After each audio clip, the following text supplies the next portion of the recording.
5 preman paling ditakuti dan melegenda di Indonesia. 1. Hercules. Hercules merupakan seorang preman yang ditakuti di daerah Tanah Abang, Jakarta. Walaupun perawakannya tidak besar, Hercules mampu lolos dari sang maut berkali-kali. Tangan kanannya telah putus dan digantikan tangan palsu. Bola mata kanannya pun sudah diganti dengan bola mata palsu setelah terkena timah panas dari lawannya. Bahkan ia pun pernah mengalami pembacokan sebanyak 16 kali hingga harus masuk ICU. Ada isu yang mengatakan bahwa ia punya ilmu kebal yang didapatnya dari seorang pendekar Badui dalam. 2. John Refraki. John Refraki adalah pemuda yang berasal dari Maluku Utara. Dia menjalankan bisnis sebagai debt collector alias penagih hutang di Jakarta. Konon, kelompok John Kei meminta komisi sebesar 10% sampai 80% dalam menjalankan bisnisnya tersebut. Namanya mulai dikenal setelah Basri Sangaji, yang tidak lain adalah kompetitornya, tewas terbunuh pada tahun 2004 saat menjalankan bisnisnya.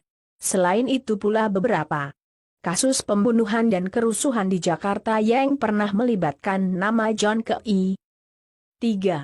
Sahara Oloan Pangebaan. Sahara Oloan Pangebaan adalah preman yang berasal dari Tapanuli, Sumatera Utara. Tidak semua orang bisa bertemu dengan Olo sapaan akrabnya. Cuma orang tertentu yang bisa bertemu dengannya, itu pun harus melewati penjagaan berlapis-lapis. Olo pun tidak suka bertemu dengan wartawan, karena dia tidak pengendi expose media. Perawakannya yang biasa aja bikin kita gak nyangka kalau dia salah satu preman terkemuka di Indonesia. Bisnis yang dijalankan Olo adalah debt collector dan perjudian. 4. Johnny Indo. Johnny Indo. Nama Johnny Indo mulai meroket ketika ia dengan kelompoknya melakukan aksi perampokan di sebuah bank pada siang hari. Ya kayak di film-film Hollywood. Gitu gambarannya.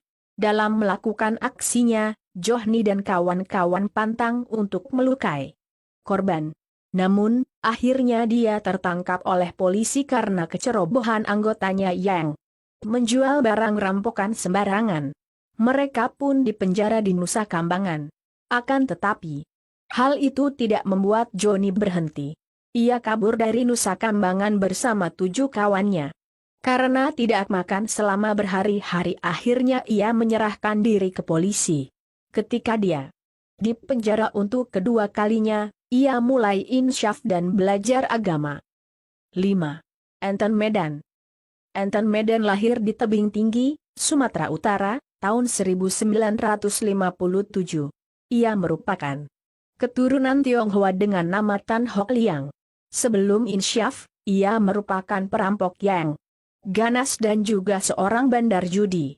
Banyak tuduhan yang datang kepadanya terkait kasus kerusuhan Mei 1998.